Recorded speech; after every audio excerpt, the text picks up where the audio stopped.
Breaking UFO news. You're not going to want to miss this one, because this one, or ones, will be a doozy. Firstly, yes, I caught wind of the sentiment that Representative Anna Paulina Luna and Matt Gaetz had a briefing that involved, and I quote, bodies. We'll get into that after this initial segment, which to me is potentially even more interesting. And that is that apparently real estate mogul Brandon Fugel, who owns Skinwalker Ranch, and scientist Travis Taylor opposed the passage of the Schumer-Rounds UAP Disclosure Act. This development coming to light has been the buzz of UFO Twitter, and we're going to cover that tonight. It's going to be a real hoot. To set you up for this initial segment, recall that in 2023, Senate Majority Leader Chuck Schumer, Democrat of New York, united with Senator Mike Rounds, Republican of South Dakota, to introduce a 64-page proposal to bring about the disclosure of official UFO information. That proposal was dubbed the Unidentified Anomalous Phenomena Disclosure Act of 2023, UAPDA. Here's a quote from a debrief article that dropped on November 27, 2023. However, late last week, it was learned that Representatives Mike Turner, Republican of Ohio, and Mike Rogers, Republican of Alabama, were ramping up efforts to eliminate or significantly change the wording in the UAP Disclosure Act during negotiations in the NDAA conference. The new developments, first reported by Liberation Times last week, indicated that Turner, chair of the House Permanent Select Committee on Intelligence, and Rogers, chair of the House Armed Services Committee, had leveraged support from Senate Minority Leader Mitch McConnell, Republican of Kentucky, and Speaker of the House Mike Johnson, Republican of Louisiana, a move which cast significant doubts over whether the UAP Disclosure Act would make its way into the final version of the NDAA signed into law by President Biden. And, what we're witnessing right now is, quite frankly, the greatest legislative failure in American history. So you heard it from David Grush. He went so far to say that the UAP Disclosure Act being gutted was the greatest failure in U.S. legislative history. Now, the following clip that I'm going to share with you was filmed in November 29th, 2023 by the podcast That UAP Show, or That UAP Podcast. And lawyer Daniel Sheehan, the co-founder of the New Paradigm Institute, was interviewed. In the following clip, he talks about how, according to him, Travis Taylor was given money to oppose the UAP Disclosure Act. People outside of the political arena have essentially been paid off, and you went as far as to name Jay Stratton and Travis Taylor. You said Travis, but I believe you were talking about Travis Taylor. Travis Taylor. Yeah. So both involved in the UAP field within the US government over the last decade. Now, that's a huge statement to make, and I wonder, can you elaborate on why you're so confident in naming those individuals? Well, because they've been hired by Radiant Technology, which is one of the aerospace industries that is trying to back engineer this technology. And what's happened is they've been hired right out of the government, and brought over into the private industry, and paid hundreds of thousands of dollars, to basically bribe them, into taking a position against this bill. So Sheehan in this segment is referencing Jay Stratford and Travis Taylor.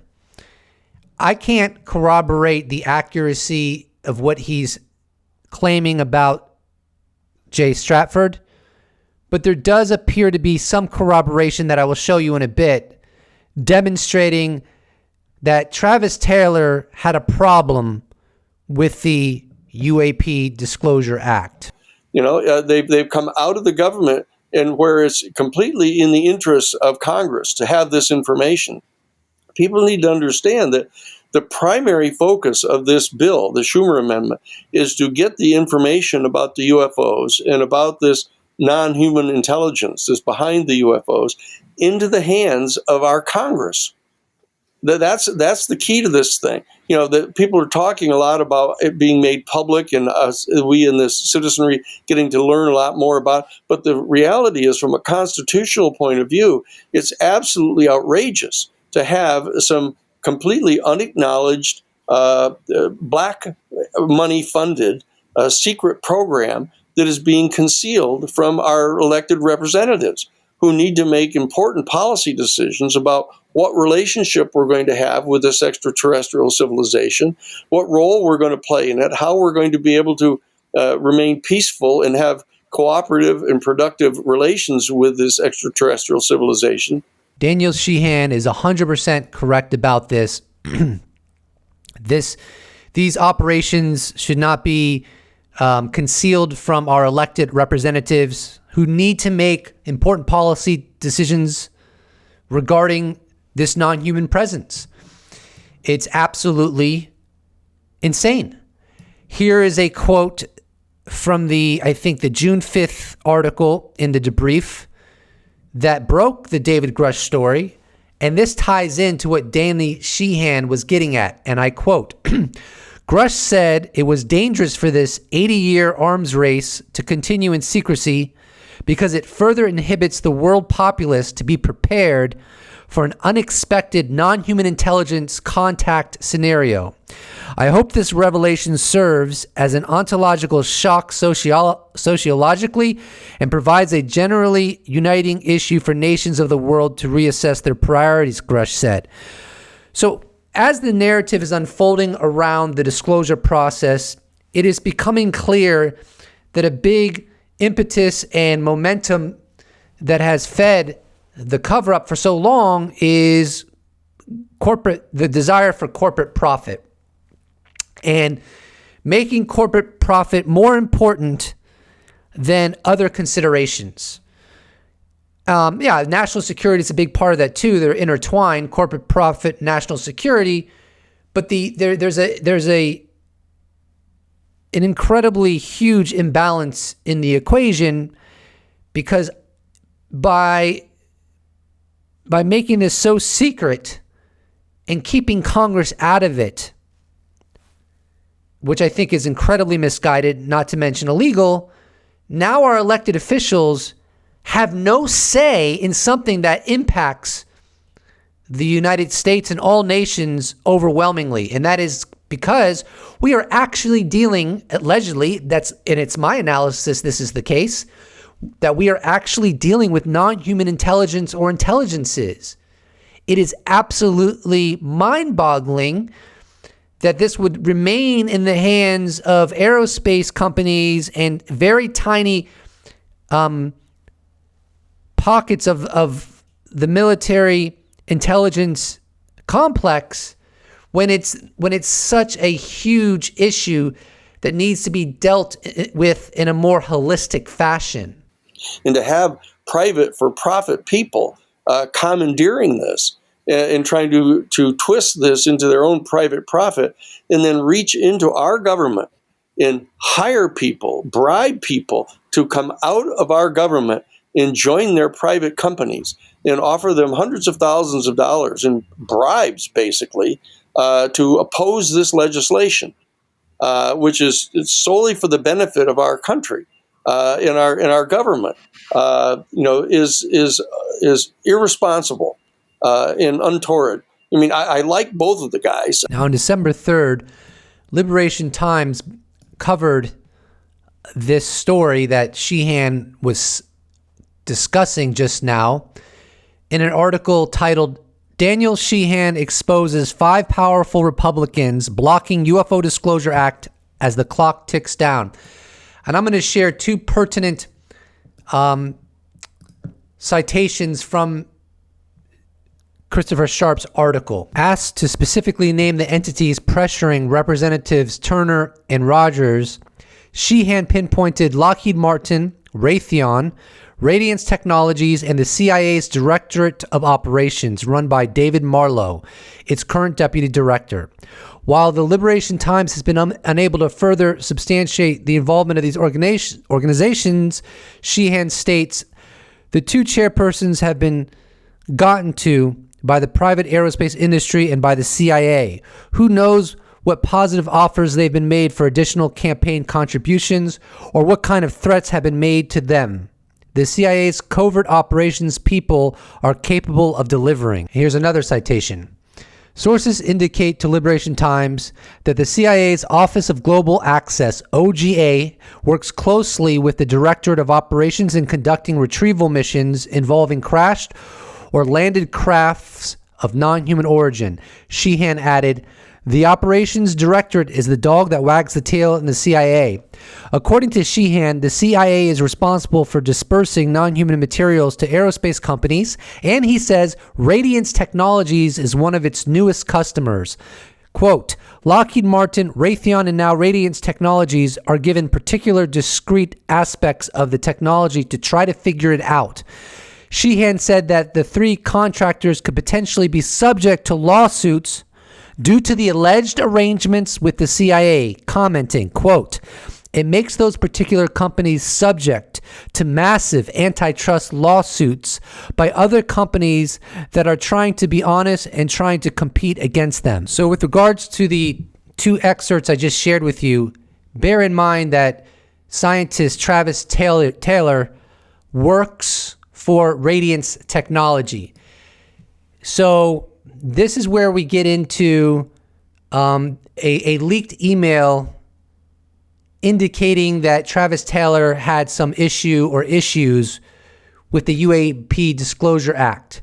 From February 29th, Christopher Sharp dropped this tweet, and he's citing the following, which is the leaked email that Stephen Greenstreet shared on his Twitter account. Anything Sheehan says is total bleep from anal extraction. He said such BS about the Schumer Rounds Act, me, Jay, Representative Turner, etc. The opposition to that act was purely Alabama and Utah pushing back on eminent domain. If we dig something out of Skinwalker Ranch, you think the feds should own it? Well, Mr. Fugel didn't. I didn't. So we stood up against it. I think he's referring to standing up against the UAP Disclosure Act getting passed. He has no darn idea what he is talking about, and he's just trying to be in the spotlight. Lou is a great dude, vet, patriot, Travis. And now here is Christopher Sharp's commentary to that leaked email. In this leaked email, Travis Taylor, former scientist with the UAPTF, indicates that he and Brandon Fugel opposed eminent domain language within the UAPDA. Multiple sources have confirmed this to me. However, it's essential that both Brandon and Travis retain the right to respond. And here is Christopher Sharp providing more commentary to that tweet I just showed you. If true, then it is hugely disappointing, especially if Travis is bragging about it. Remember, Dave, that's Dave Grush, and others risked everything for this. Note that sources also tell me that Taylor isn't solely responsible for the gutting of the UAPDA. I don't know how much influence or power Travis Taylor, who works for Radiance Technology, had to influence particular members of Congress to gut the UAP Disclosure Act. But if he was able to lobby Congress with the aerospace company he works for, Radiance Technology, I suppose he could have made a dent. Okay, so earlier Christopher Sharp said in a tweet, in this leaked email, Travis Taylor, former scientist with the UAP task force, indicates that he and Brandon Fugel opposed eminent domain language within the UAPDA. Multiple sources have confirmed this to me. However, it's essential that both Brandon and Travis retain the right to respond. Here's a tweet by Stephen Greenstreet published on February 29th. Can someone who isn't blocked by him let Mr. Sharp know that Dr. Taylor has responded? Thanks. And here is Dr. Taylor's response. I never assumed anything said here was safe. Laugh out loud. I've said in many public places I oppose eminent domain as it violates my Fourth Amendment rights. So whatever. If a Green Lantern ring finds me, the government ain't gonna take it. Now in the following tweets, we're gonna get into Brandon Fugel responding to the leaked email in which Travis Taylor said he, as well as Brandon Fugel, were against the eminent domain and stood up against the passage of the UAP Disclosure Act. Joe Murgia wrote, this is messed up. Talk about Operation Trojan Horse, shaking my head. I would have seen all of this sooner, but Greenstreet and Sharp have me blocked. The big question, did Brandon Fugel and Travis Taylor help gut Schumer rounds? Did they lobby their representatives to help kill the eminent domain section? If so, they may be part of the reason why eminent domain was cut from the Schumer rounds amendment.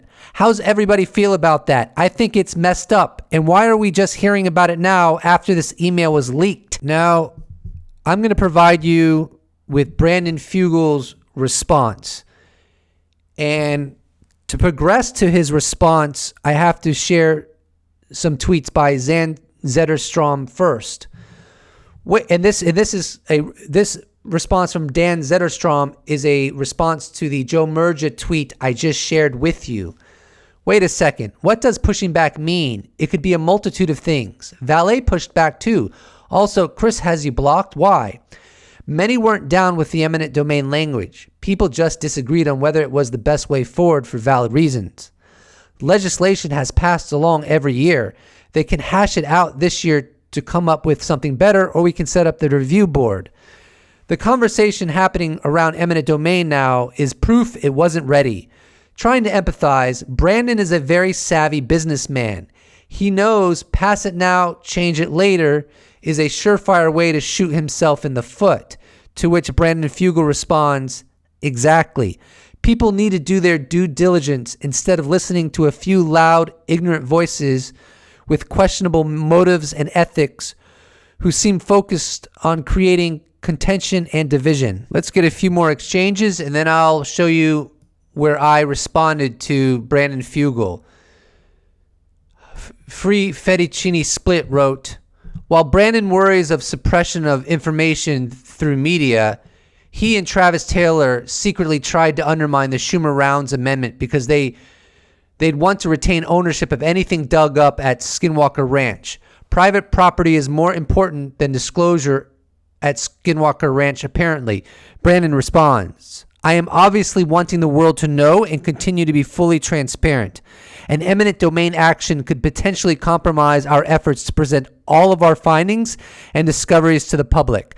I often feel like I'm one of the only people that really cares and is willing to put their reputation and resources on the line for disclosure, to which Free Fettuccine Split responded, there are countless whistleblowers lining up to utilize the measures put forward in the Schumer Rounds Amendment, and you helped torpedo it to maintain proprietary rights, to which Brandon responds, wrong, you do not understand all of the implications. So here's my response or contribution to the conversation, adding to what Brandon Fugel stated, a tweet of his that we've already covered, and I wrote, I don't think those opposed to eminent domain are unreasonable. Nevertheless, all 8 billion humans shouldn't be held hostage to quarreling over proposed laws. We need truth, and that's more vital than any other consideration. This cover-up is hampering human evolution. It can't be justified.